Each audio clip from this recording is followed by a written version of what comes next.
And as I said before I got on with you, Anton, um, I'm listening to your podcast and your interview with Frederick Kennedy, or Frederick Marx. Frederick Kennedy.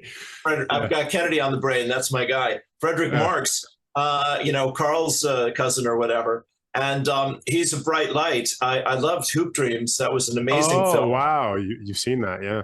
Yes, sure. Absolutely. I was in the States for the first 50 years of my life. And then I came to Europe, and I've been here, about almost be 18 years in March.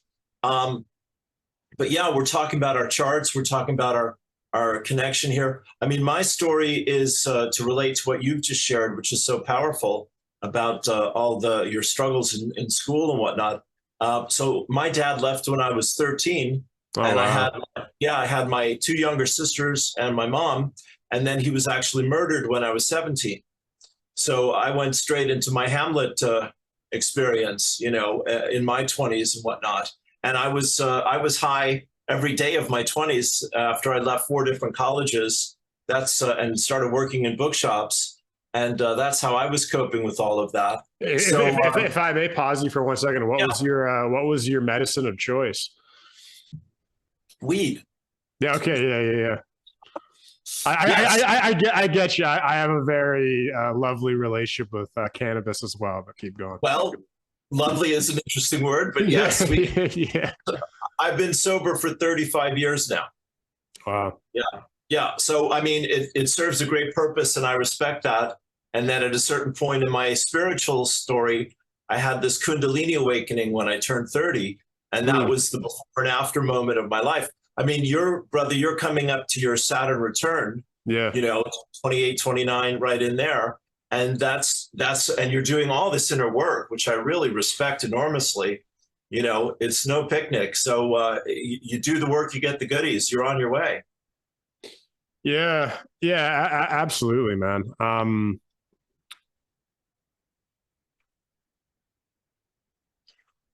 Yeah. It's like well, I'm going back to like what we were talking about before, but like you have your sun in the exact same placement that I have my moon. And yeah, like I said, I see I see a lot of myself in you. And often like I'm very skeptical a lot of the time when I meet people too. And I was a little bit skeptical of you, to be honest, when I first met you, because you're very open-hearted and loving. And I was wondering, is that an authentic expression of yourself, or is it a method of spiritual bypassing? Sure, And, it's a fair question. yeah, and it's like I'm just at a stage in my life where I'm learning to love myself, to accept myself, and at the Yeah, same time, I'm also learning to stand up for myself. And yeah, part of that is like, it- that like growing up, there were so many social norms that were like literally thrust down my throat, sure, without my consent, without my agreement, and then sure. being expelled twice, being suspended 25 times, having a very abusive relationship in my household growing up, being very estranged from my father, being very having complete levels of hatred for my siblings, Wow, back and forth. It was incredibly intense. right. Um, Bless you. it- yeah, thank you. Yeah, And it's welcome. like, and for me, like, as I've been going through therapy with my mentor, and it's actually interesting. You mentioned Frederick Marx. He was a mentor of mine 2 years ago. Okay. Right before I went to Mexico, we put our mentorship. We concluded it for the time being, and I don't Right. know what the future holds with Frederick. I haven't been in Sure. contact with him for a while, but he's a wonderful dude. Yeah. He's the real deal. He's very vulnerable, and I actually, in some ways, he and you, I see some similarities as well. I think almost in a weird way, my present mentor, David Cord, is yourself, myself, and Frederick Marx. I do see this thread between all four of us, which is a very an innocence, I would say, a vulnerability and innocence, Yeah. to all of us. And where I'm going with all of this is, yeah, like just like I had like zero self-confidence growing up. Because essentially I stood up to this high school bully in like the first 4 days of high school. And then he was the most popular, guy in the school, with all of the ladies, the guys. He was a jock. He was all this stuff. And I stood up to him, and then he didn't like that, and then he turned the entire school against me. And then Wow. my survival mechanism after that was essentially, because I've was essentially to hide, because I've always been a very outgoing, energetic, in a very vulnerable, innocent way, as I'm describing. It's like Yeah. there's a youthful exuberance to me that Yeah. is the thing that I love. Maybe not most about myself, because I want to be careful. Like, I love all of who I am, but the aspect of myself that I likely enjoy embodying most, in this three-dimensional dimension in this lifetime, Yeah. is that exuberance, is that childlike innocence. And it's like, I learned growing up at home that was very unsafe. When you grow up in a very abusive household, it's just simply No. unsafe. It's like, you got to Yeah. protect yourself. Then in high school, it was like, okay, the whole school was turned against me. And then, like, it was almost like I almost felt like he was like a hunter. And what's very interesting is, even at this stage of my life, I really want to meet him again. Because, and I'm very curious, and I'm not exaggerating in this statement. I'm very curious if he's a psychopath, um, sociopath, Yeah. or psychopath, because I still think, like, the way in which, um, the almost, I would describe it as hunting. And anyone that's been in high school, anyone that has had these very abusive relationships, maybe it's sexual abuse, maybe it's molestation, maybe it's any of these really dark aspects, there's a feeling like the very core essence of your humanity is being hunted, and is almost trying to be like stifled out and eradicated. And so Right. where I'm going with this is, like, that was when I was 14. It was like my youthfulness, my excitement, my exuberance was unsafe. And so I turned Sure. that off, and I got very into people pleasing. And I went through the rest of my life, really up until about a year ago, just trying to not have any attention on myself, and really just trying to fly under the radar, and try not to piss people off, because it got very emotionally or physically violent in my past when that happened. And so Okay. I'm at this chapter now in my life where I'm not even learning. I am actively going, you know what, like, whatever natural impulses I have to question people, or to ask questions, to, go out and be vulnerable with my curiosity and my questions of people. And, coming onto this call with you, and just coming out with, hey man, like, I've noticed this about the way you communicate. It's great. I'm It's very great. curious about that. And it's just, it's a really beautiful thing for me in my life right now. And I think it's tied in with my Saturn returns, of this, like, reclaiming the core essence of who I am that got lost. Yeah. Yeah. Well, bless your heart, man. I mean, you're my hero, Anton. Thank you. Seriously, I mean, therapy and having mentors and being that conscious, all of that takes courage. And I mean, when you say, what you said, you've really kind of been isolating or people pleasing up until the last year or so. I mean, you've done these great podcasts, great interviews, and wonderful music reviews, which are like performance art unto themselves, brother. I'm watching you watch people and listen to people and responding, in the moment. And yeah, that's as authentic as it gets, and it's really beautiful. And yeah, I mean, you and I and Frederick and your other mentors there, David. you Yeah. know, yeah, we're all trying to carry the light, leave the patriarchy and return, that sacred marriage, of the divine feminine, masculine in men, and say this is a good thing, this is a strong thing.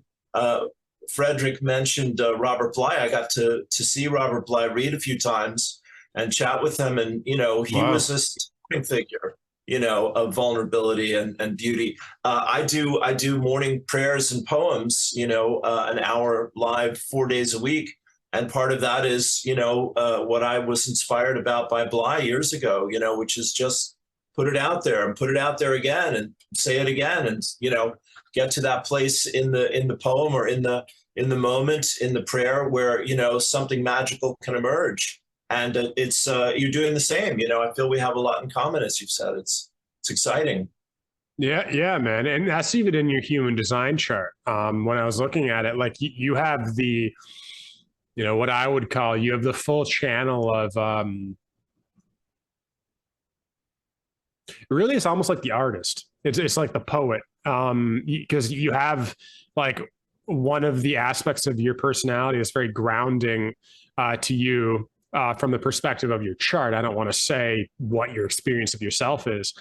But from what I see in your chart, at least, you have a very deep emotional nature. You have quite pretty decent fluctuations of high emotions and low emotions, you could say. And I have that same thing in my chart as well. And what I'm really learning to right now in my life is to really like learn to be at peace with the low end. Because like for me, and I'd love your perspective after I'm done talking on this. I want to know how your experience of this has been. But for me, up until literally, man, like I'm not kidding, 2 weeks ago, up until 2 weeks ago, I identified with the part of myself that was excitable, happy, joyous, graceful. And I didn't identify with the part of myself that was lazy, lethargic, almost morose at times, definitely melancholic. I can get extremely melancholic. And it's like, that has been like, for the last 3 weeks, actually, up until a week ago, I went through a 3-week low phase where for literally 3 weeks, man, I didn't really feel like I was able to touch joy within myself. It wasn't present as an energy with flowing through me in my experience. Yeah. And that was really painful because, again, what I identify, what I value about myself, if people were to ask me who I am, I'd be like, oh yeah, I'm excitable, happy, all these things. And when you identify with that part of yourself, and then you go through a period for 3 weeks straight of not being able to access the very things that you think you are, it's very painful. And Springsteen has a line. He says, "God have mercy on the man who doubts what he's sure of." God have mercy on the man that doubts what he's sure of. Go into that. What does that mean to you? Well, yeah, I mean, as you're touching on it, I mean, I'm interrupting you here, but this is that's the existential crisis. I think I am something, and then I'm filled with doubt. Maybe I'm not. Maybe I'm not what I thought I was. Yeah, exactly. And what I learned literally, like friggin'. Actually, no, I learned this, what is it, Tuesday? I learned this 4 days ago. Okay, congratulations.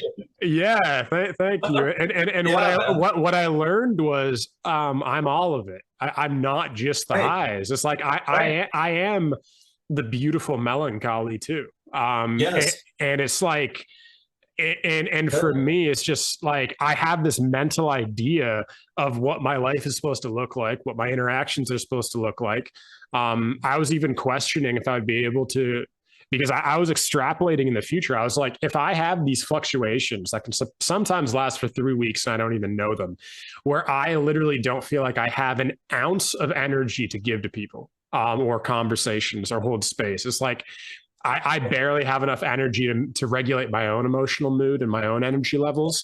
That is like, as a podcast host, or again, that is one of my roles. It's not who I am, but it's a role of mine as a podcast host. It's a hat as you're doing.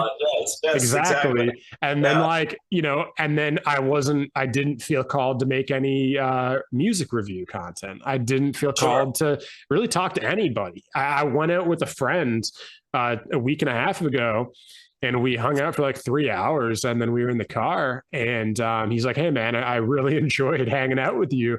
And I told him, I was like, if I'm honest, man, I don't feel anything right now. I'm like, I Right, don't feel any better or worse, talking to you. And it's like, I love you. You're one of my closest friends. right, But right. I just need to be honest with you, because I don't think I've ever told you that, like, when I'm in this place, it's not your fault, but it's like I don't have anything in me to give or to receive. It's Yeah, like, yeah. and it's like, and then we ended up having like a 2 hour conversation about love and relationships and friendship and romance, romantic relationships. And like it really, it dawned on me. I'm like, when I have a wife and kids and, in the future, when I have responsibilities, when I have people in my life that lean on me, it's like, it really hit me. I'm like, you know, what is this going to look like when I am in these low places? And what I figured out 4 days ago, again, was like, just to have the grace of like, I am the low thing too. And if I meet somebody and I'm Yes. terrified of her, like there's almost a terror, I think, at least there is with me sometimes, Sure, the sure, idea the idea of meeting somebody and having this person fall in love with you for all the things that you love about yourself and that she loves about you, but it's like, that's not all of what I am. It's like there's a counterbalance for the effervescent highs that I can get to. There's the yeah, counterbalance that, yeah, again, it's like, it's hard enough for me to live with these lows for 3 weeks. I'm just imagining a partner. But what's beautiful that I figured out 4 days ago was, once I expand the box of how I perceive myself to yeah, incorporate every single aspect of myself, yeah, everything, yeah. all the highs, all the lows. I don't want to say the good and the bad. Let's just say the highs and the lows, the melancholic entropic states where there is Right. nothing within yourself. And you do not feel like talking to people. You do not feel like really doing anything. You kind of just want to sit and do nothing. Sure, And it's sure. like, once I have finally started to get at peace with that part of myself, Right. suddenly I'm not afraid of somebody loving one half of me, because I'm like, you know what? If I can love all of who I am, I know there's somebody out there that can love all of me as well. You know what I mean? Yeah, yeah, yeah. No, that's very good. That's very good. Anton, what comes to me, my friend, is to come back to Virgo, Moon and Sun, and all of that you referred to. It's really the truth. It's the truth, capital T. And it's everyone's master and nobody's servant. And in the world that we live in, I mean, you and I have this similar path in this lifetime of having been broken open many times in order to know what our truth is and respect that, and whether other people accept us with that, or for that, or in spite of that, that's their thing. And as you said, it really is the path of the artist. And I mean, I play and sing and write. That's how Ian and I are connecting. He's going to record my music, which is a joy for me, and I'm excited for you to hear that sometime. Yeah. And yeah, and I've acted and done, written a bit of poetry and channeled a lot. I've channeled for 35 years. Mentioned that when we met, etc. So all of those things are like you, comfort in being vulnerable, and finding the grace of that. The grace is a huge word for me with truth, because it's all of our master, no one's servant, and it will humble us and break our hearts 1,000 times, but it is the quickest route to freedom, is to find and follow the truth and speak it and share it and look for it to the best of our ability. And it takes courage. Not everyone is ready to be that honest or that vulnerable. And you and I are not ready to be that honest and vulnerable all the time. It's a skill. Yeah. And I'm learning how to be that honest and vulnerable all the time. Like, Like I literally feel like that's my mission in life, man. I think that's I why I'm agree. here. I think, you know, Yeah, yeah, I always tell people I think my mission in life is to embody radical vulnerability and honesty on a right, global scale, right. um, and embody that, like Yeah. be a representation because, you know, I was about to say because, but really there's no because. It is Well, just what it is. Go on. I'll help you. I'll help you with that part of the sentence, if I may, Anton, Yeah, because there are billions of men on the planet, millions anyway, certainly, who are terrified of that. Who have been shamed out of their feelings by brutal dads and sexual abuse and whatever other humiliations they've had to survive and endure, to live in the world. And they're just putting on a good front, for all they're worth all the time. And as you say, I mean, both of us, from what I hear, I don't have kids. I'm not in a committed relationship. I don't know if you're where you're at with all that, but not at the moment, no. yeah. So, I mean, this seems to be part of the path, certainly from time to time, is that like the shaman, you got to go up on the mountain and fast and pray and weep for your vision, for a few days and nights. And then if you survive, you get to come back to the village and tell them what you learned. And if they like what you have to contribute, they'll feed you and, take you in again. It's kind of like somebody has to be open to the truth as we can perceive it deeply, because that's where the future comes from. That's where our survival comes from, and our growth and our healing and our creativity. It's mysterious. No, it's everyone's master and no one's servant. Yeah. I don't know about you, man, but like, you know, like what you just shared about, one reason for that being my mission is it's like where I was going with what I was saying was more, it's a mission that I don't feel like I chose. It chose me. And what I mean by that is I think it's like a mission that's naturally born out of the pain and suffering of the experiences I had growing up. And it's like really it's just my own trying to figure out how to live in the world. Because Sure. life, when you have that level of trauma and pain, it's just unbearable to be in Okay. the world and to try to survive. And so it's just like it's this descent into the unknown, into the abyss, into the unconscious. Yeah. The really a lot of the time the collective unconscious, something even deeper within yourself, because it's like as soon as you touch maybe one of your deepest subconscious traumas, then you realize that at the edge of the subconscious is the collective unconscious, and then you go, oh wow, there's actually my unique aspect of suffering is a fractal, or is actually an archetype that is part of all of us. Sure. Is sure maybe like me and my mom were talking about this a couple of weeks ago, that Okay. I didn't realize this, but the more I go into my dad's upbringing and his abuses and the stuff for like that he went through, like his father was in I don't know if it was Auschwitz, but he was in a concentration camp. Wow.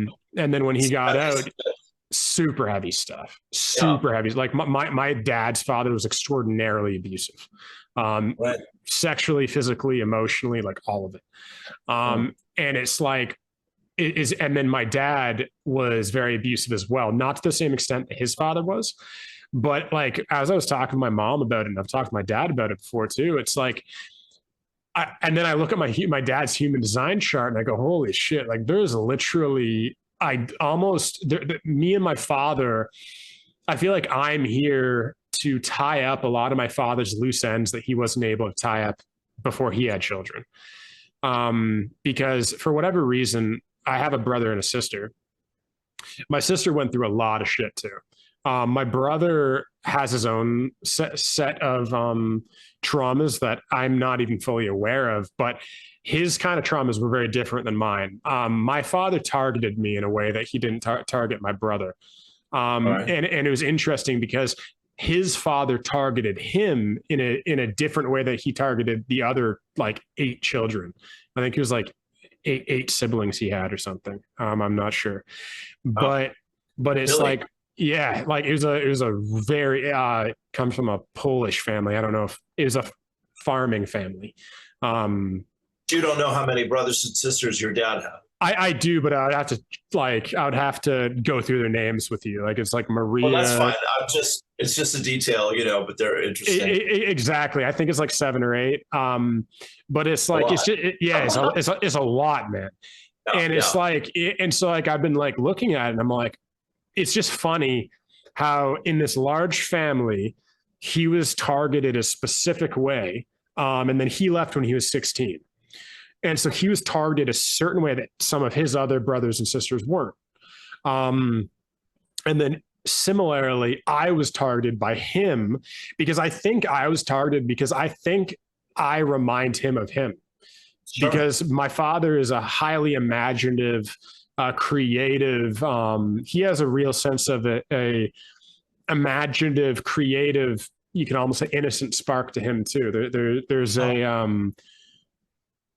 There's a very emotional nature. Right. But the thing is, he gave up on his dreams because Okay. life broke him down to the point where Right. he gave up on it and just did the Right. corporate route. Right. Where I never gave up. I went, no, Right. I'm going to make this work. This Yeah, yeah, yeah. podcasting thing.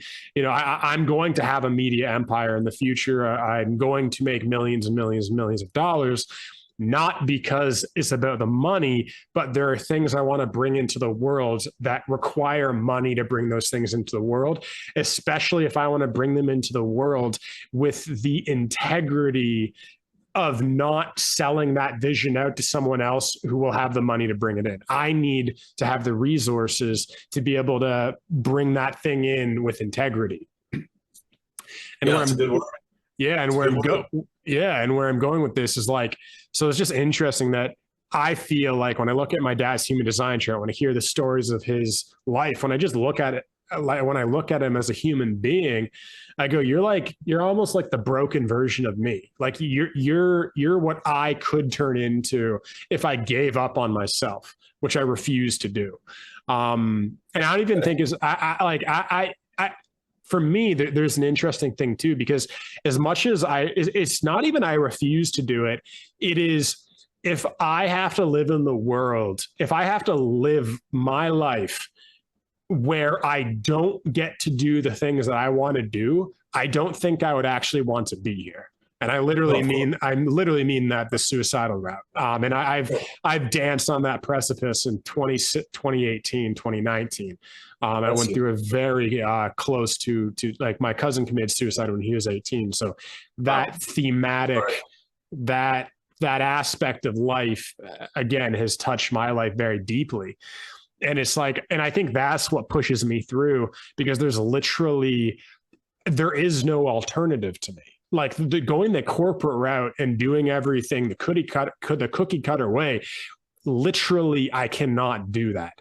And therefore, it's either I'm going to make this work, or or die trying. You know what I mean? Yeah, man.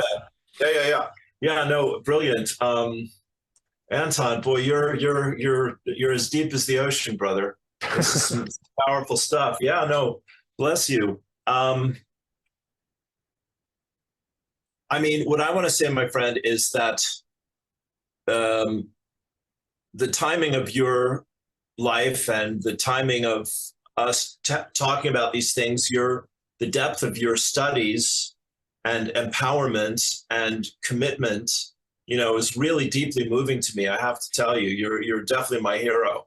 Thanks, put your picture on my wall. I have no problem with that. Yeah. No, because Anton, these are the things that most men would rather die, or would rather be addicted, or would rather be screwing their brains out every night, whatever, and distracting themselves, because the world is just too terrifying. Being authentic, being vulnerable, being honest, having integrity, making that a value, having the courage to have boundaries, all of those things. And as you said, the energy of your dad and your grandfather, his dad, and the whole thing going back to the Holocaust, that's the dark end of the woods, no doubt about it. And the timing of all that, we had this eclipse right in April that was so cosmic, April 8th, I think it was. And Yeah. Tell me more about that, because I don't know very much about that. well, you know, what I was relating to is you talk about 3 weeks, 3 months after that eclipse, I had to take a nap every afternoon because I was just completely wiped out. So, yeah. But I'm, my energy's picked up again. My health is good, thank God, and all that. But, the courage to face the darkness and to know that there's a reason why we're here experiencing these things. This is, John Lennon had a great line, right? He said, God is a concept by which we measure our pain. What does that mean to you? Sure. So, that's usually how people get to God, is through pain, and the bigger the pain, the more we need God. And there's a lot of truth in that, but the good news is, I know, and I think that there is, a higher power that is available for us to work with and learn from and heal through. But yeah, it's usually after we've tried everything else. That's just the time we're living in. The world is very much, especially America, my friend, is very much caught up in the illusion of things and the appearance of things and the status of things. All of that is the patriarchy, and it's all unraveling and tumbling down. And the authentic men and the authentic women and children are stepping into the breach and saying, here's the way forward, which is joyous and beautiful, but it does require a lot of letting go, of surrendering what we think we need to actually discover who we really are. And that takes courage every step of the way. 100%. What do you see as, because I have my own thoughts about the future and where I think things are going. What do you see? What's your vision in the future? And also, okay, here's a better question. Okay. What is your vision of the future and under what timelines? So let's say what do you think, where do you think we could be within 50 to 100 years? Where do you think we could be within 100 to 500 years? And then let's say 500 to 1,000. That's a very, very beyond my pay scale kind of a question, but I'll take a whack at it anyway. I'll swing at that pitch anyway if I can. Let's just have fun, man. Yeah, I enjoy these. This is my idea of a party right here. What are the deep mysteries and what do we know about them? Let me just back up for 1 second here. When I had this awakening of my Kundalini, that's a gift of grace that can happen to anyone. It doesn't make you different or anything like that. Anyone else. Everyone has this energy inside of them, and the self-healing, the surrendering, the devotion, the love, the mercy, the compassion, the wisdom, whatever we can draw back into ourselves and own and embody and accept and celebrate and share, that becomes the channel through which the universe gets to move and dance through us, which is why innocence is such a beautiful, important thing. Jesus says to enter the kingdom of heaven, you have to be as innocent as a child. Boom. That's it. And the kingdom of heaven is within.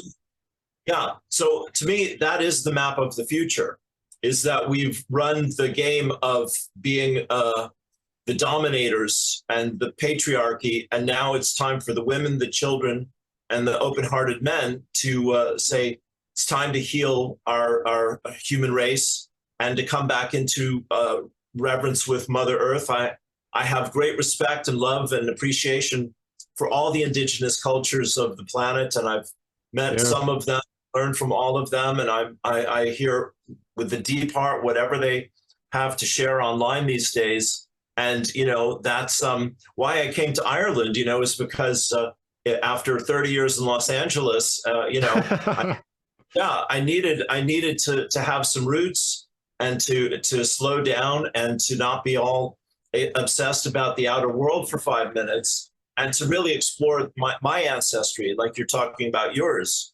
Yeah. where do I come from, and what are my roots about? So that's been a great blessing for me to be able to be here and to learn some of those things. So the future, I think, is going to be, very different from what most of us expect at this point.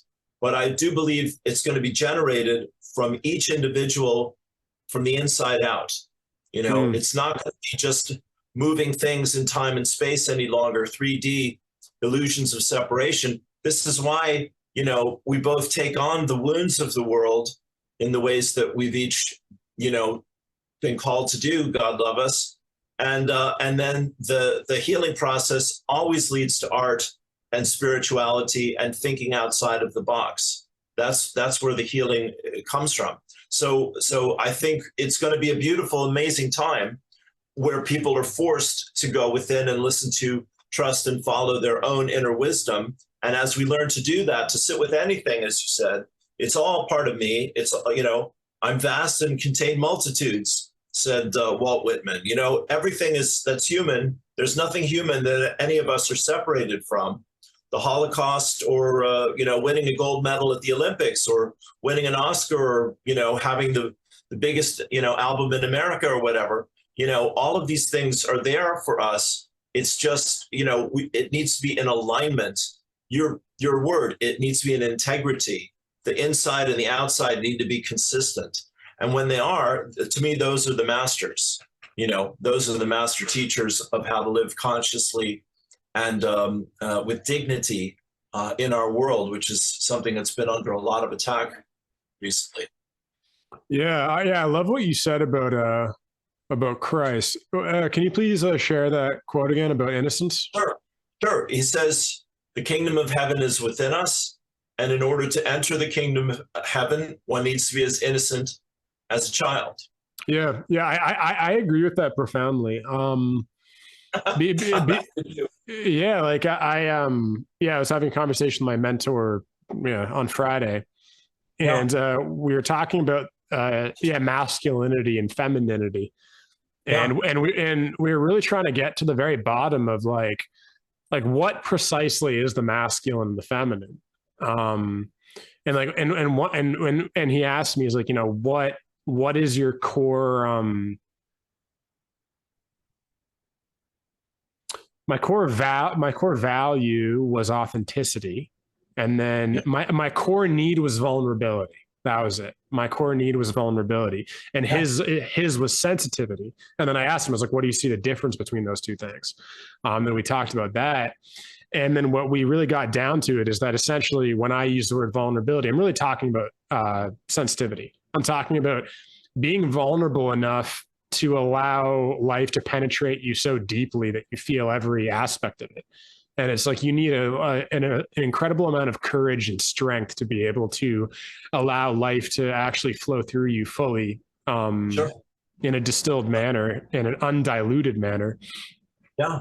Because part of life is pain, but it's like also the other part of life is beauty, is reverence, is romance, is adventure. It's all these things. And it's like, if you shut down love is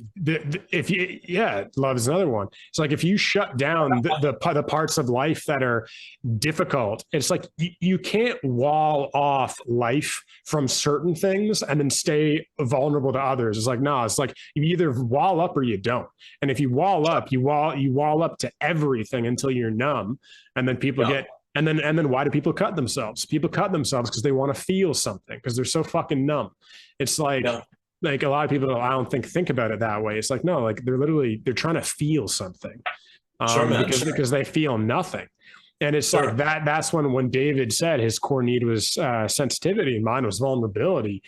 That's what I'm saying. And it's like this idea about Christ saying the only way to enter the kingdom of heaven is to be innocent like a child. It's like 100%. That is exactly what I was getting at. And it's funny that you mentioned this 4 days later, because I see the future world as one where because I think in some sense, I think what we really are, I think the life within us is the feminine. because I think the feminine principle is energy, it is vulnerability, it's sensitivity, and I think the masculine is the container that protects and holds the feminine. And I think Oh, we that's do, good. and we do that within ourselves. Even as a man, as I told you earlier in this conversation, the thing I love most about myself, or again, to be more specific, the aspect of my personality that I enjoy expressing likely the most is my childlike sense of youthfulness and wonder. And that's feminine. And it's like, but when I was a kid, I led with that all the time. I was the happiest kid ever. I was just running around, laughing, giggling nonstop, man. Great. And then Great. it's like, and then life broke that, because my father broke that, life broke that, the school system broke that, my teachers broke that.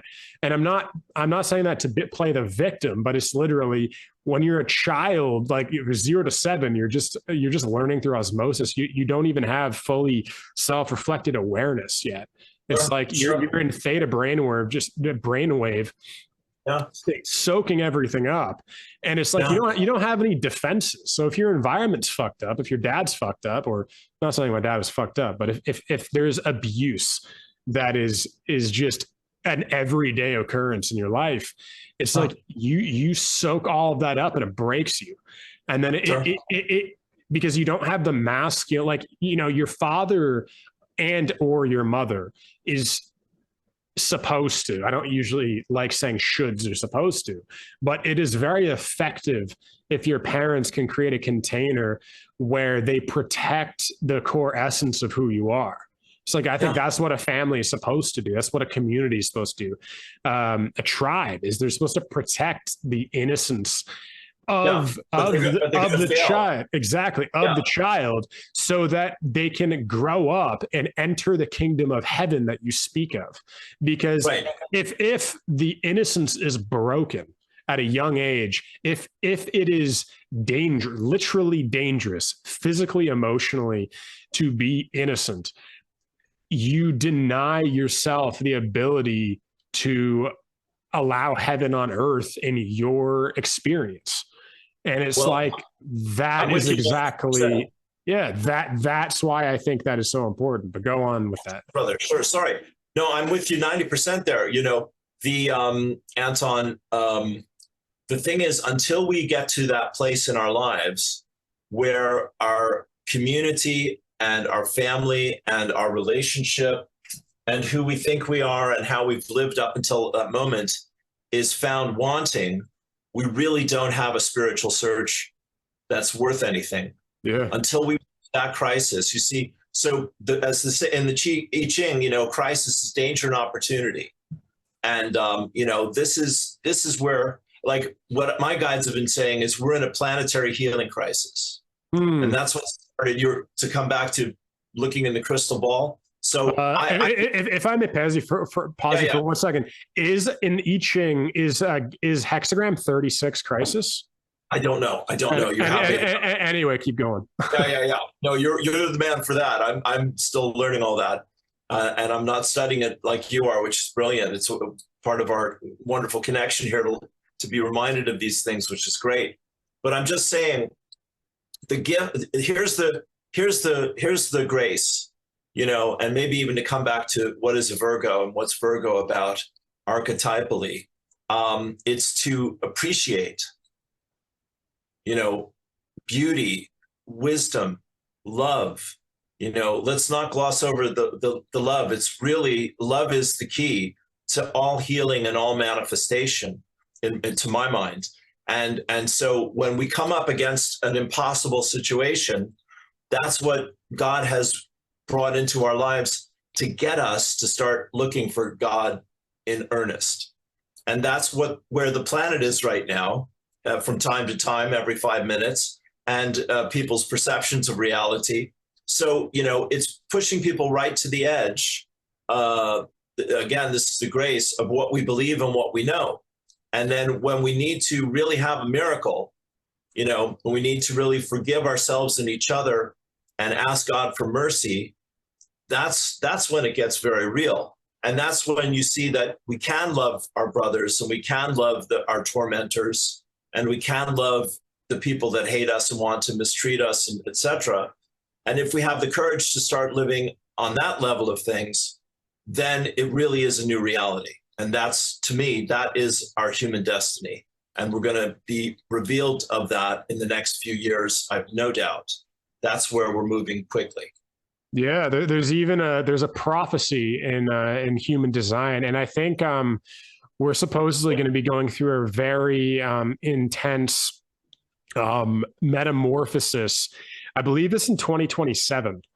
2027 and 2030 something is big. That's also, there's the other forces at work in the world who also seem to be eyeing 2030, probably for the same reason. They're probably like, oh shit, this is our last chance.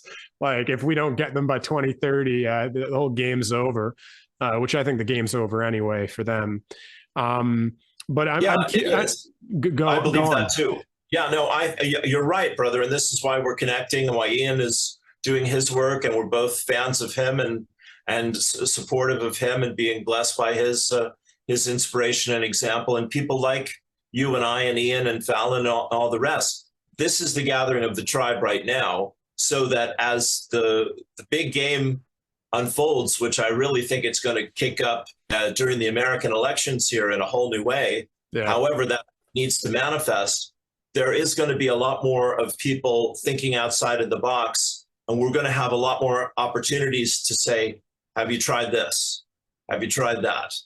And that's why we've gone through, to my mind, my friend, that's why we've gone through such intensely difficult times, because it's really our experience that teaches ourselves and that we have to offer the world. And, you know, we can all debate philosophy and ideas forever, and that's fine. But it's hard to argue with somebody's experience. Yeah. Yeah, absolutely. And I'm curious with you, when you bring up the word love and God, what is your definition of love and what is your definition of God? Just so we are speaking with the same terms. Sure. Well, that will do nicely. I think they're one and the same. I think they're one and the same. And the teachers that I've studied with over the last 37 years, Patricia Cota-Robles and Lazarus and Sanaya Roman and some of these other folks. Bashar, I don't know. Oh, Bashar. Interesting. Darryl Anka. Cool. Yeah. I chatted with Bashar on a few occasions Really? Back in LA, etc. Yeah. If I may pause you for a second, when you say you chatted with Bashar, did you channel the entity that Darryl channels, or did you speak with Bashar through Darryl? Yes. Gotcha. Yes. Yeah. So, I mean, I was really blessed, brother, because I was in LA when all this was kicking off in the 80s and 90s. And so I met Drunvalo Melchizedek and Ram Dass and Reverend Michael Beckwith. Wow. Yeah. And a lot of really cool people that inspired me greatly. The pipe carrier of the Lakota Nation, Arva Looking Horse, etc. I mean, it's been a merry little adventure here for me the last many years. And I'm convinced that all of this has been preparing me and all of us that are on this path, like your good self, you know, to think broadly and be open to any source of real wisdom. You know, I mean, again, Anton, it's brilliant, you know, as you're in your conversation with Frederick Marx, that, you know, you were saying at that point you didn't have a mentor. And now you're telling me he'd been your mentor for a while and you found another one and you have a third, etc. This is you really respecting what any of us old dudes have to share with you, you know, that makes any sense at all, you know, that's worth hearing, that we're walking the talk, etc. And I'm the same way. You know, I've had wonderful teachers in my life, you know, of spirit and physically, who are profoundly tuned in. And, you know, the good news is we have all the help we can ask for and believe we deserve. If we'll open to that, we'll be amazed. But, you know, if people are not willing to take the blinders off, then it has to get darker and deeper. Yeah. So I want to turn the conversation in the direction of channeling, if you're up for it. Sure. No, that's fine. Because I know with myself, so growing up my entire life, my mom was friends with psychics, like ever since I was a kid. I haven't heard this part of the story yet. Yeah. Like my first mentor, I would say, in life, I wouldn't say we had a mentor-mentee relationship, but he was a friend of my mother's, and I went to 2 spiritual retreats with him. But she had a friend, kind of her spiritual teacher. Actually, yeah, he would have been her mentor. And now that I actually reflect on the term of what that means, but this man by the name Christopher Timms, and he was a psychic medium. Okay. And then my mom's friend Diane, who I'm close with, is a psychic medium. Right. My mom's friend Elaine. I think there were probably 3 people when I first got into spirituality, which was it was actually when everything fell apart in high school, when I was 14. And I think, there's no accidents. Everything's Right. life path. I'm sure that I was meant to lose everything to gain something much more valuable, and which was really myself and my connection with the universe. Yeah, but like when I lost all of the external, like, cause I lost all my friends too in that first year of high school, as I mentioned, or as I alluded to. And so like, I was left with nothing. Like I didn't have anybody or anything. And I remember, my mom started getting into spirituality right when she was about to leave my dad, because they were in a relationship for 25 years. So she started getting into spirituality with this guy, Christopher, learning all about the Dead Sea Scrolls, the mystery schools, all this stuff. He was a channeler and very, and I still love him. He's a great guy. Good. And yeah, it's like I was really into spirituality, like, yeah. I think I was going down the David Icke rabbit hole when I was probably 14. Oh yeah. You Yeah. got to know that part of the story. I was 14, being terrified that Hillary Clinton was going to come into my room and snatch me in the middle of the night. Sure. Well, that's important for a young man's education these days. Yeah. It was hilarious and terrifying at that time. But and the reason why I bring all this up as a backstory is I always, wished I was psychic. And I know everyone says we're all psychic, but I think you know what I mean. I wish I could channel. I wish I could see extrasensory information. I wish I could hear extrasensory information. I wish I was clairaudient, like all these things. And then, like I always wanted that. And I was always wondering, like, why don't I have any of these talents or these abilities, these gifts?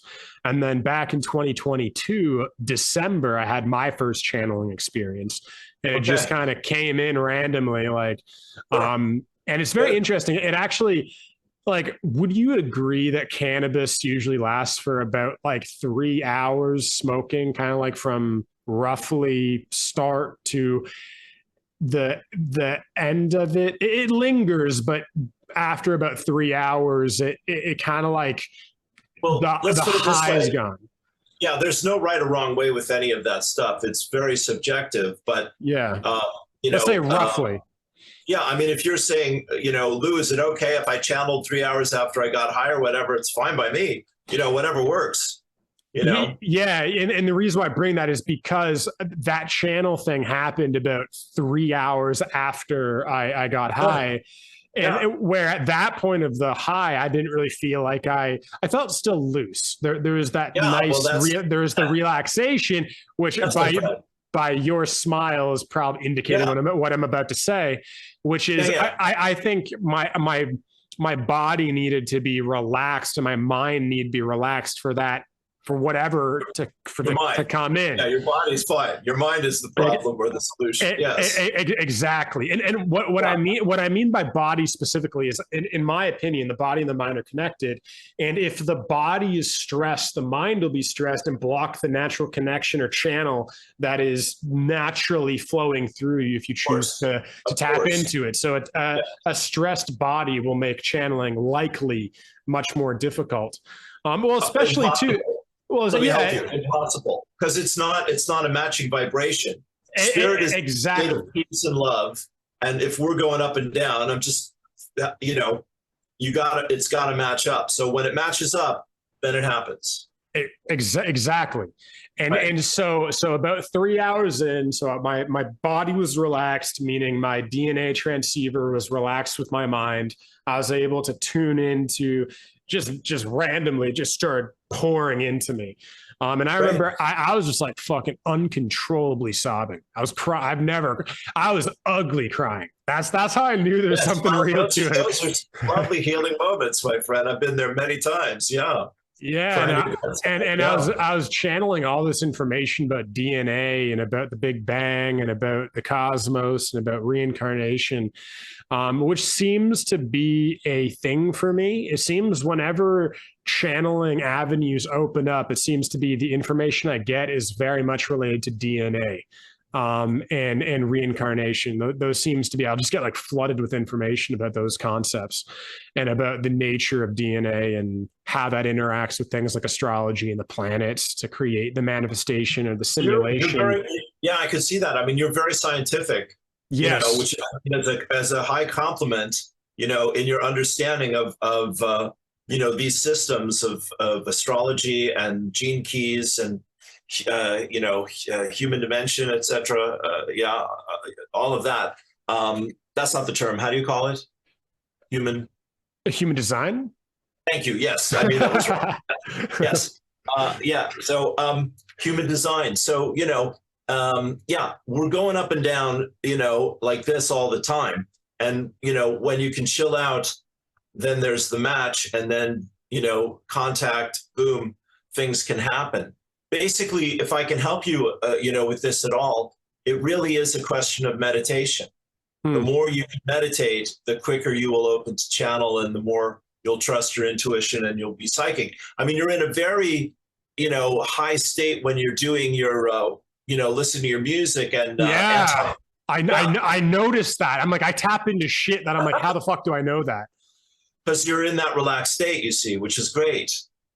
But I'm saying if you can begin to work with guided meditations, I mean, I must do 2 or 3 hours of meditation a day these days, and Wow. I've been, yeah, because it's just a function. It's not any great achievement. It's just so I can get through the day without losing the plot. Honestly, but Interesting. I find it that helpful. Wow. Okay. That's very interesting. And just to finish my point, and then I'm very Sure, I'm curious sorry. about Yeah, your channeling experience. So like, yeah, so 3 hours. This was December, I think 11th, 2022, or it was December 2nd. It was one of those. And I'm very curious with dates because you're an astrologer. I'm into human design. I studied astrology for several years, and so numerology, dates, and just seeing the transits are very important to me. And starting yeah, to pick again. You say I'm scientific. I very much am. I'm always trying to yeah, find the patterns of things. I'm like, yeah, what are the patterns? But yeah. so I channel a whole bunch of information then. And then I didn't get, and then one thing, and then supposedly my ancestors came in. I still don't know. That could have been an entity masquerading as my ancestors. It could have actually been my ancestors.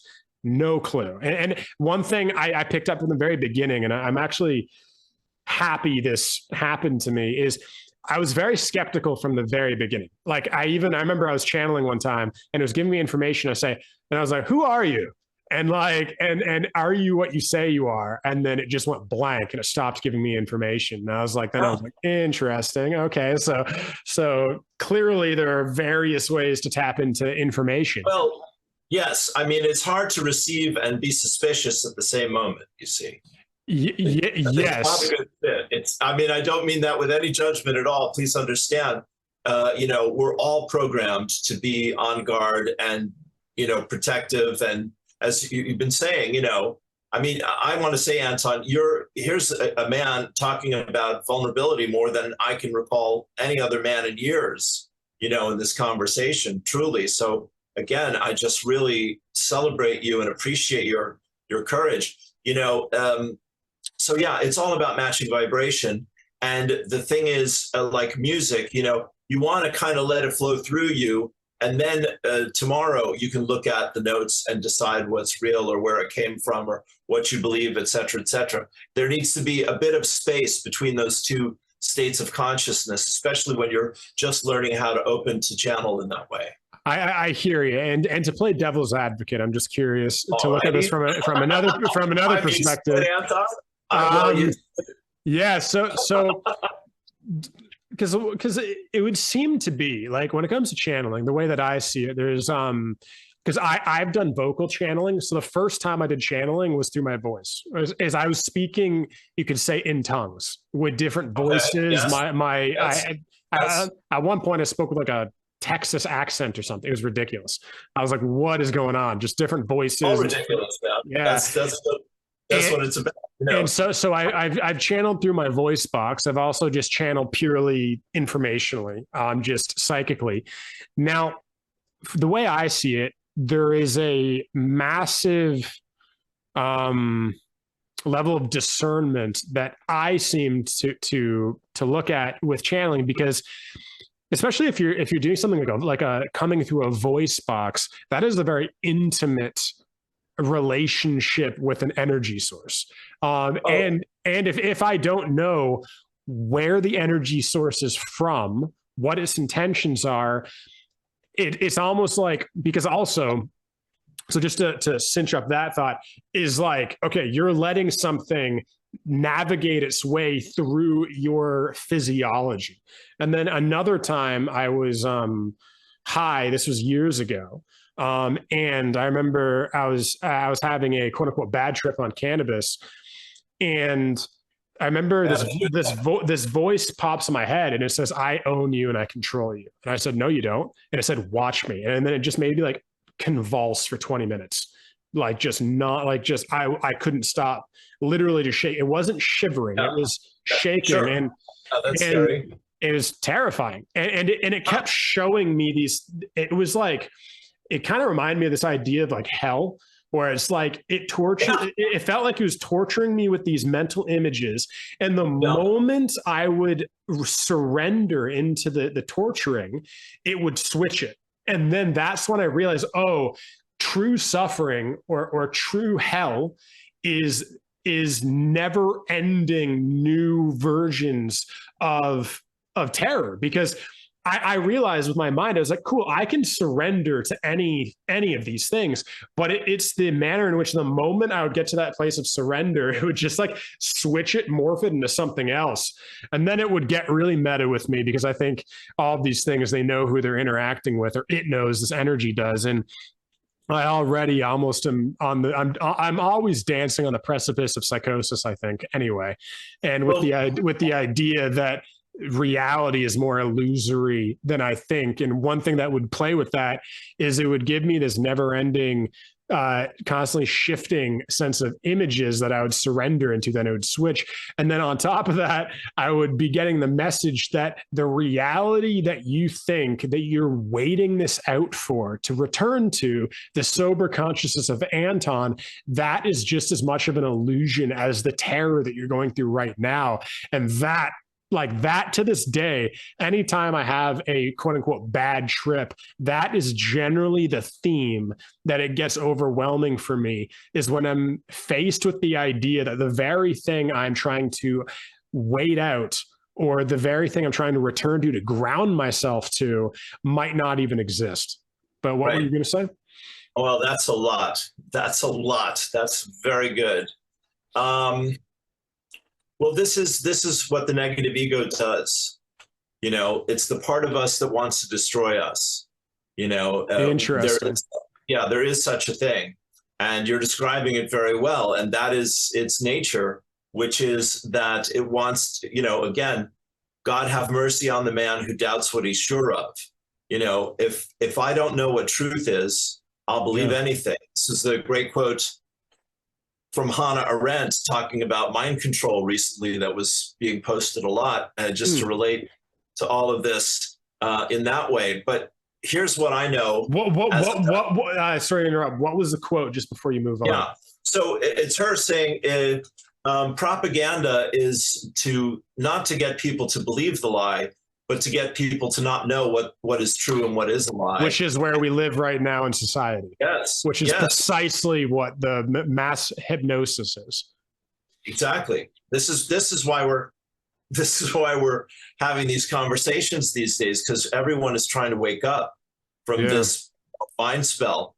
But to come back to being a clear and open channel for a loving higher power, when you're asking me who is God and what is love, I'm saying again, they are the same thing.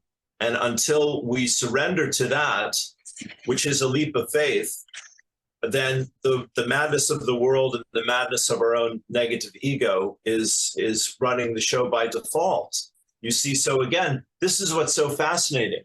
Like, even just to talk about genocide and the Holocaust and these incredible acts of suffering, this is going to, piss some people off here, I'm sure. What Spirit teaches is that is not real, that is not eternal, and that is not who we are as spiritual beings. What is not specifically again? Pain.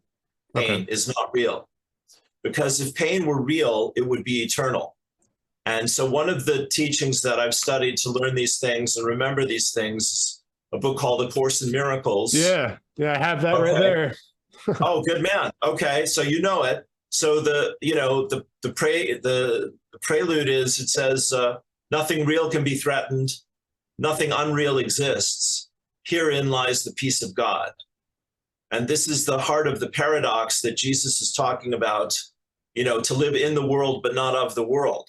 So the world and our five senses and our mortal, being, all of that is the teaching tool for us to either stay stuck in the illusion or to wake up from the illusion and bring heaven to earth by remembering the power of love, principally through the gift of forgiving ourselves and others.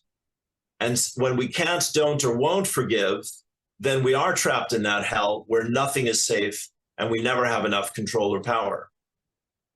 So it's deep, deep stuff, man, that you're bringing up. You're touching the sides of the walls here.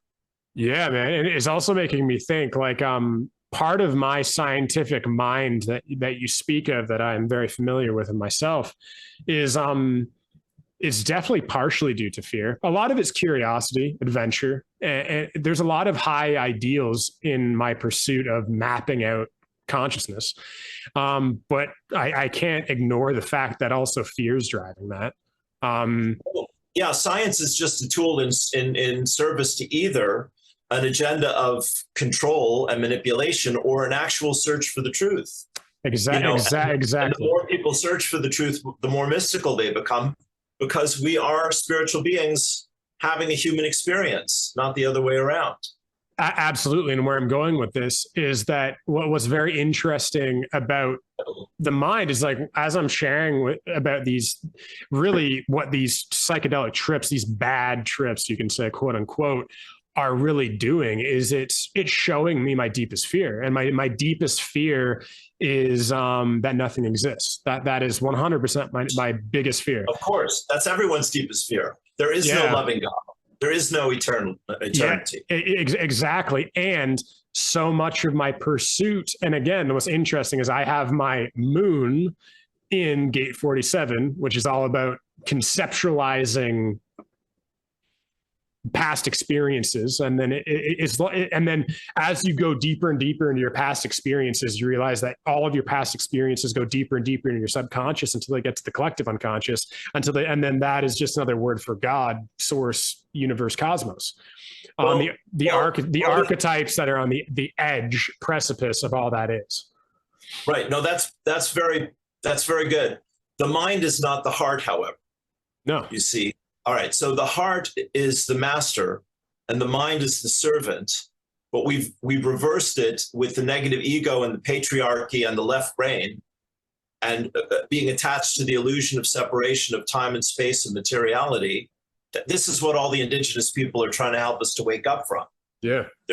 You're lost in a dream, and you need to wake up in order, to save yourself from this bad dream so that you can come back to paradise and we can live together in peace and harmony. And so courage and generosity and vulnerability and beauty and goodness and truth, these are the eternal verities. These are the things that are true and valuable today, tomorrow, and forever. But the things that pass away, that's the temporary, that's the illusion, that's the bad dream. Absolutely. And that's my point. My point is that, like, I'm trying to map these things out to build the certainty of trusting the universe through my mind. And there's also two things playing out with me. There's Right. there's a dichotomy within me. And the dichotomy is that my mind, my mind is a lot of the time, leading the ship, and then my heart's leading the ship the other time. I'd say it's almost like, actually, my mom, fear is probably leading me more than truly love is, naturally. Yeah. Yes, my friend, join the club. Join Yeah, your.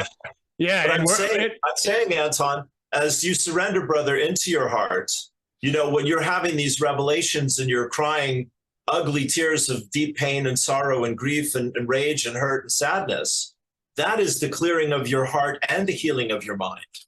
yeah, You see, that's when you've touched bottom and you start coming back up to the surface. And then absolutely.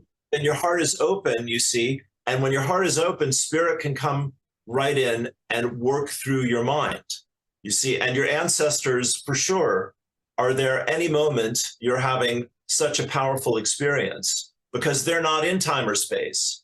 They're focused through unconditional love on the evolution of our consciousness. I have no doubt about this. And whatever crisis we're going through, they are sending us their love and their prayers. When you're asking about the future, just to finish the thought here, when the veil is really removed between life and death, or the spirit and the earth, people are going to see things clearly and realize this has been a dream all along, and we've never been alone or forgotten or unloved or unsafe. It's not who we really are. That's the world we're coming into, I believe.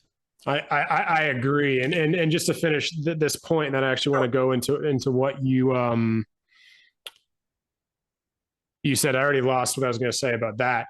But yeah, it's like I'm sorry for interrupting you sometimes. I just wanted to. Yeah, you're a lot like me. You're very excitable, and I notice I have the same. I have to bite my tongue constantly when I listen to people, because I have like 30, like literally, as like I have like 30 questions just popping off. I'm like, I could take this in 30 directions, and that's something I'm learning with my mentors. I'm like, I'm learning to have faith to listen to what someone says, and then when they're done speaking, have faith that the right question will arise in me. Very good. Yeah. And so where I'm going with this, like, yeah, so it's like fear is leading my mind, trying to map all these things out so I can have some certainty of whether or not the universe or God exists, or really whether love exists, whether love is truly the highest force. Because really, in those quote unquote, let's not say bad trip, let's say challenging trip. When I'm having a challenging trip, God in that moment feels like a gray void, a lifeless gray void of infinite possibilities, but it doesn't feel feminine, mothering, loving, compassionate. Like, when I've had those challenging trips, there is no love or compassion to the energy of the void itself. And that is likely because I'm tuning into a certain frequency bandwidth of the void, which is God. And when peering at the void through a certain frequency of fear, you're gonna see the void, or again, another word for the void would be God, love, all that is source, a potential. Well, the void. Yeah, let me help you there. You're doing great, I think. The void is the space where we're invited to decide what we believe. Yes. It's nothing. It's empty. It's the womb. It's creation. It's open. It's an open field.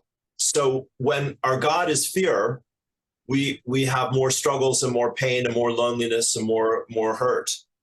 When our God is love, then the pain and the fear are released and healed, because that's the illusion. It's not real.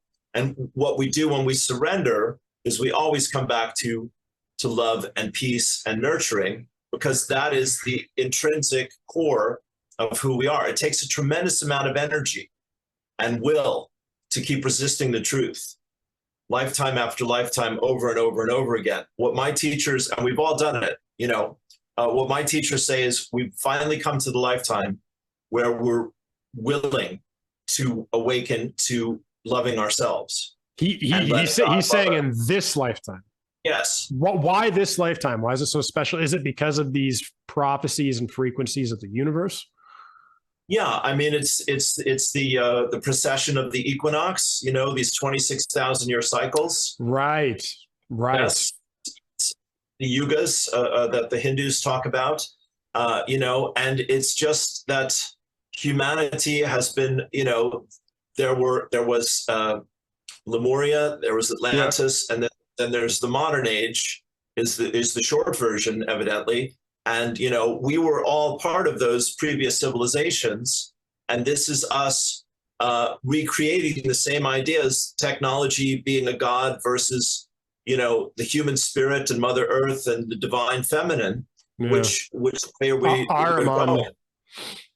Yeah. So this side is going to help us, you know, like you're doing. I mean, you've done all this great work, you know, of learning how to do the things that make it harder for you to trust, opening to your ancestors or to the divine spirit or to love. Great. That's necessary. That's necessary for all of us. And yet ultimately that's all we can surrender to, because that's who we are. We're not the pain, the fear, the separation, the judgment, the void. I agree. Now, going back to one thing that you said, yeah. And I actually do agree. I'm not just saying I agree when I don't. I thought it was well presented. That's as good as I thought that was well presented. Yeah. And I'm curious when it comes to, because one thing is I actually never asked these so-called ancestors that spoke through me what they meant by ancestors. But from your perspective, because I've heard this term ancestors a lot. When we're talking about ancestors, are we talking about ancestors of our own specific genetic lineage, or would our ancestors be honestly every previous life? Okay, here's a better question. Are our ancestors only earthbound ancestors? No. What are our ancestors? What is the breadth of them? Yes, you're good fun, Anton. Yeah, bless your heart. Give me a tough one. You know, so time and space are illusions. Yeah. In spirit. This is Patricia Coda-Robles. And so we created time and space so we could, like the Matrix. The Matrix was all about this. Yeah. The Truman Show was all about this. There have been many films about this. You know, my teacher Lazarus says, your world is an illusion, straight up, you know. So, but it's an illusion for us to learn how to remember who we are, who are the ancestors. You know, everyone we've been in other lifetimes, and everyone who's part of our own genetic lineage. You're talking about the DNA quite a bit. You know, that is the untapped fifth dimensional solar light body is what Patricia talks about. That is being turned on in this lifetime, particularly since the eclipse and since all these solar flares. May I pause you for 1 second? Can you say that definition of DNA one more time, please? Sure. Well, the DNA, yeah, I won't pretend I understand it all. But what does she say it is? Sure. That we have, so here we have a fifth dimensional. We're shifting from the third and fourth. Yes, to the fifth. Which is, the third is obviously time and space. The astral, which is where we go in between lifetimes, is the fourth. Yes. Where there are, you know, some dark entities, God love them, etc. Yes, archons, reptilians, that kind of thing. Yes, all that. The fifth is above that. And that's where we're destined to go in this lifetime. Yes. And that is because there are suns beyond suns. And we are downloading the energies from the great central sun through 4 or 5 other suns into ourselves, and it is awakening our DNA and our fifth dimensional solar light body. Where are the other suns like, are these interdimensional suns? Are these dimensional suns? Where are these suns and where are their origins? They physically exist in time and space. In 3-dimensional density. Yes, I believe so. I believe so. Do you know where they are? Like, what solar system? Do you have any idea where they are in relation to us? Well, here's the interesting thing. Yeah, honestly, that's a great question. I don't know if I have the answer for that. But the thing is, so we actually have a 12-strand DNA. We actually have 12 chakras. 12. Interesting. Yes. Okay. Yes. We originally had 12 planets in our solar system. We originally had 12 suns in the greater system. Interesting. And all of this was undone. All of them are chakras. That makes sense. Okay. Yes. Wow. Interesting. Yes. And, so again, I have a lot to learn about all this like everyone else, but what I do know for sure, having worked with Patricia for a few decades, and particularly over the last 7 years, is that, we really have turned a corner this year. The whole COVID thing, and talking about propaganda and mind control, as we were a moment ago, and how that is an influence for people to give their power away out of fear. So that was like a chapter there that we've gone through. And now there's enough momentum and enough truth being revealed to people, and people waking up from having given their power away out of fear, so that this light and this energy can now optimally penetrate our consciousness and help us come back to love. Again, love is not a small thing. It's everything. And everything is that, the course, everything is love, or the cry for love. So it's very simple. Once you start to realize, how loving can I be today? How much love can I offer the world? Where can I love better? Where can I love more? Myself, my loved ones. How can I pray for peace? How can I bless the world? How can I say the things and hear the things that put me in that vibration of love? That is us putting ourselves back in the alignment of these higher vibrations. Everything else is kind of like this all the time. And as we know, the news and the events of the world are, used quite obviously in a way to distract people and disempower them over and over again, because we're attached to the five senses. David Icke and many people talk about this. So, I'm not saying it's easy, but I am saying it's simple. It's really not complicated. Well said. Well said. Thank you. Thank you. Thank you very much. So as we love ourselves and each other, brother, we become clear and open channels for the highest possible future. That's where we take our power back. Beautiful. Now, one question about channeling for you. Are you able to channel within any emotional state you find yourself in? No, that's what I'm saying. Gotcha. Yeah, no. Okay. Peace and love is where spirit hangs out. And if I'm not in the neighborhood of peace and love, spirit's got nothing really to offer me. Gotcha. So that's why one reason why you meditate a lot. Okay, exactly. Cool. Yeah. Okay. Okay. So here's another question. What is your relationship with your shadow work and your shadows and darkness within yourself? And when you daily drill, my friend. Yeah. And when you are transmuting that darkness, alchemizing and integrating it, is that a state of high love or low love? And what is that state in relation to channeling? Well, that is the essential clearing the field, looking at my stuff, dealing with my stuff, taking responsibility for it, working with spirit, and coming back to a place of self-love and self-acceptance. And then I feel like I'm doing my part. The channeling doesn't solve your problems. It just shows you what they are more clearly. You see, that's the gift. You still have to do the work. You want the goodies, you gotta do the work. Yeah. Yeah. It just points you to the water. You still have to drink. Absolutely. But when you trust it, it speeds things up considerably. Oh yeah.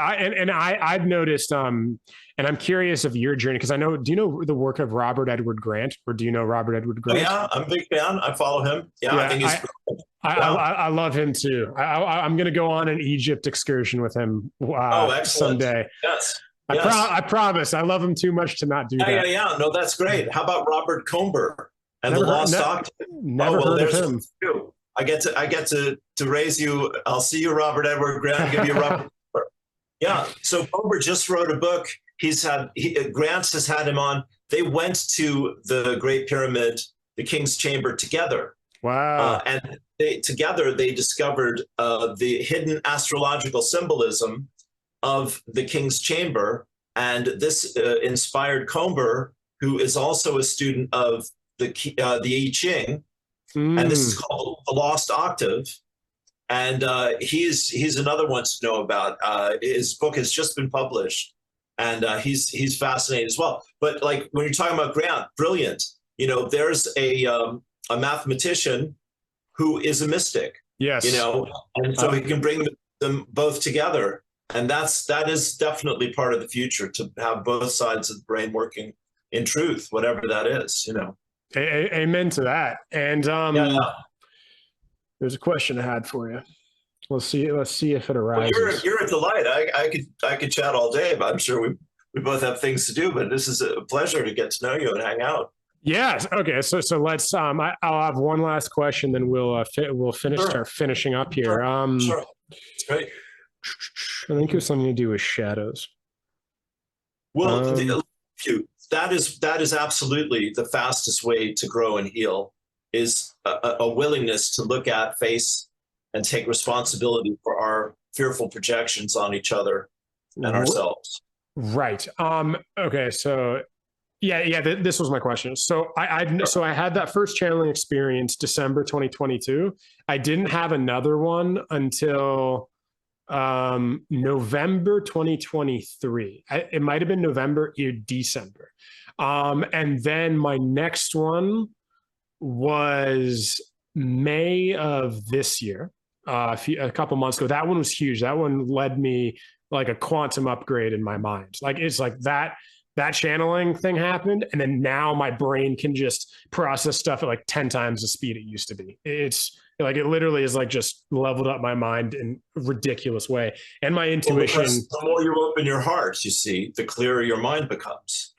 Yes. And my question is, I remember Robert saying something similar. He said that when he was having his awakening and his channeling started happening, he said it happened once. It came in like a massive torrent. Happened to me too, like torrent.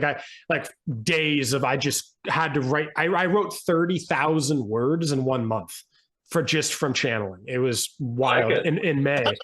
Might be something you're meant to do then. Yeah. I know I'm writing a book about it. I'm writing a book about human design. You heard it here first. I don't know when it'll be done. It's literally on the universe's timeline. It's like it's straight channeled information, pretty much. Yeah. And that being said, it's channeled information through the prism of my unique lens. So that doesn't mean it's correct, but I know there's a frequency to it. God is always on time, Anton. Yes, exactly. Now my question is, when you had your awakening as well, did it seem to happen where like you got a big thing, then it took a while. It was maybe a year later, 6 months later, happens again, then it takes a while, happens again. Because what I'm noticing with me is I think what's going to happen is it seems to be happening in shorter and shorter increments. And then it will probably get to a point where it's just kind of online all the time if I'm in the right frequency for it. And it'll start to drip in rather than flood in. What was your relationship with it? Sure. So let me think. I mean, my thing happened around this event called the Harmonic Convergence, which was this event that Jose Arguelles talked about, and it got everyone's attention. And I was working in a metaphysical bookstore and a spiritual bookstore in Santa Monica, and he came to talk to the bookstore. I wasn't there that day, but I did read his book, and I thought, wow, I think this is real. And so that set me up. I mean, I'm just saying, my friend, it's happening from the inside out. And it just looks like it's coming from the outside in, because our mind keeps overanalyzing everything and trying to figure out and control things. That's fine. We need to do that. We need that part of our mind. But the why this is a time of awakening, healing, and growth for the planet is because of our hearts opening. Yeah. And why it's happening now is because the Holocaust and these other, screaming tragedies have opened people's hearts actually over and over again. Humanity's not meant to be in pain and fear and suffer and starvation and torture and rape and abuse and murder. That's not human nature. That's a resistance to human nature. And despite all the evidence to the contrary, people, if we're willing to open our hearts and love and forgive, then boom, the channel's open. That's what God is, end of story. And then the wisdom and the ideas and the creation and all that will come from there. But it really is, about being in service. The mind thinks it's the master, the heart is truly the master. So we surrender this to this, and then you've got something, and you do that on a regular basis, and grace and miracles and abundance and flow is happening. Yeah, absolutely. And the reason why I described it from the outside in is the way I see it is a lot of this stuff seems to be astrological. When, like, well, you just said it. Yours happened with the harmonic convergence. Is that what you said it was? So Interesting. Yeah, so it seems like what happens is, as you're saying, your heart's opening up, and that's on a lot of the time on behalf of your DNA, because when the planets are in certain astrological or human design gates, that energy is projected through your DNA, because all of the 64 hexagrams of the I Ching, the 64 gene keys, the 64 human design gates are all associated with amino acids and codons within the DNA. Yeah. So I agree with you in terms of it's all happening inside out, but we actually have a fascinating relationship with the macro of the cosmos and then the micro of our DNA, and how these are literally mirrors for each other. That yes, I agree with you in that it's all just about your heart opening up. It's an internal, but it's this fascinating point where the external and the internal are mirroring each other and processing each other in certain divine timing, which divine timing looked through another lens is astrological transits. Yes, you're right. You're absolutely right. And that's beautifully and brilliantly said. However, the paradox of that is it is all coming from love. Yes. Creation itself and all its brilliance and all its intricacies and all its relatedness is still always coming from that space of love, or the absence of love, the perception of the absence of love. So reality influences and reflects, but it doesn't create. What is creating is our will and our love, to the degree that we'll open to it and surrender to it and let it come through us. That's why we can open to channel. We're all channeling some aspect of ourself all the time. It's just, is this the happy part of me or the controlling part of me? And so, I mean, you've done great research and great work, and you're well able to share all this wisdom, which is brilliant and inspiring. But I'm just going to say over here on the mystic side of the fence, it's always about love, and everything else is details. Yeah, well, we're saying the same thing. It's just your vantage point. It's like,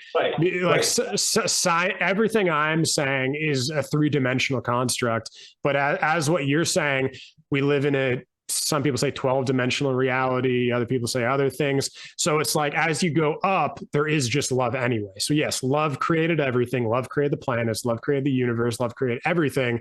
So from your perspective, looking at it from that lens, yes, it's all love. But then also when you're looking at it from the vantage point of Anton Czachor and Lou Martin having this experience, we're having a three-dimensional experience, and we're here to have a three-dimensional experience. And then you get in the fifth dimensional experience, and then you're like, it's happening both at the same time. But I get your point, though. I get your point. Sure. Yeah. Yes. It's a paradox. It's a paradox. It's absolutely a paradox. Yes. Yes. The sacred marriage, like, my guides say, the masculine is the mind and the body, and the feminine is the emotion and the spirit. Yeah. Right. Okay. And you said earlier a beautiful thing, that authenticity, which to my mind is the masculine, of being vulnerable, and the vulnerability of the receptivity of the divine feminine, of deciding what to receive and say yes or no and all of that. So yes, so we have these archetypal energies, essential creative energies, and then we bring them together. And in that merging, in that sacred marriage of balancing, see, the heart and the mind, the sleeping, dreaming, and being awake, those are natural states of consciousness. Meditation, you have to intend to get into. And that's why it's in every spiritual path in human history. Everyone that has the path of awakening, the Essenes, the Gnostics, the mystery schools, on and on and on, Rosicrucians, they're all talking about meditation. Why? Not because we want to just sit and stare at our thoughts, so that we can quiet the mind and open the heart and come back into this divine balance that we're seeking. Then spirit that has a suitable vessel, boom, can bring through the gift of creation in those moments. And, to come back to your question about, you see it happening in this frequency, that's great. And did I see it happening in that frequency in my mind, et cetera? Yeah, I can see there was a pattern there, because we all have, like we know from astrology, we all have our patterns and our strengths and weaknesses, but it is so beautifully multifaceted, like a symphony. It's so rich and complex. And what gives us entry into that space is an open, loving heart. And that's the hardest thing to maintain in the world, but it's also the most powerful thing, you see. And the real masters, those are the ones that walk with the open, loving heart. That's what they're teaching us. That's why they are a path to enlightenment. Amen, brother. That's it, dude. Yes, sir. So we'll call it 2 sets all, and we'll play a tie break next time. Yeah. What does that mean? Two sets all? What does 2 sets all mean? Tennis. Two sets each. Yes, gotcha.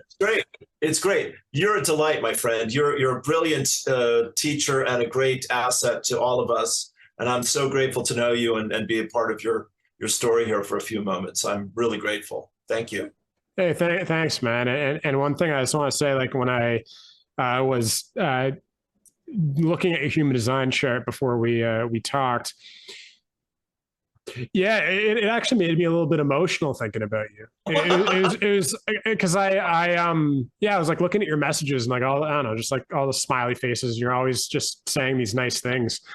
And I was like looking at like, you have gate 22, which is all about grace, and it's all about sitting with your pain.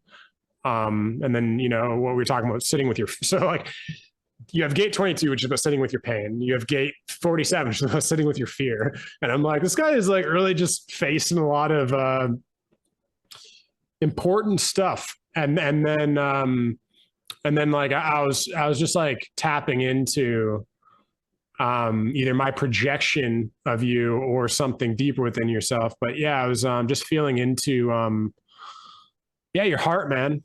And thank you.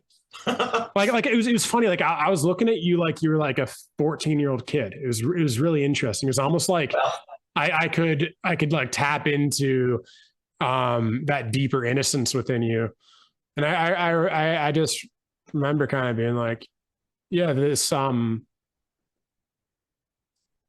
it really beautiful, and at the same time realizing that I'm not always going to be meeting you where you deserve to be met. And I don't mean that like looking at myself negatively. It's more just when someone has a very beautiful heart like you have, it just is I sometimes experience emotions of, man, it's like, I wish there were more of these people, and I wish I wish our world was a little bit more conducive to protecting the hearts of beautiful people. So beautifully said. Well, that's such a beautiful thing, Anton. God bless you, man. I mean, the confusion we had before we got on, just to bring everything full circle technologically and energetically and all that, my guides were telling me this is going to be big for both of you. This is a big, yeah. This is a big deal you're about to have. And I could feel that.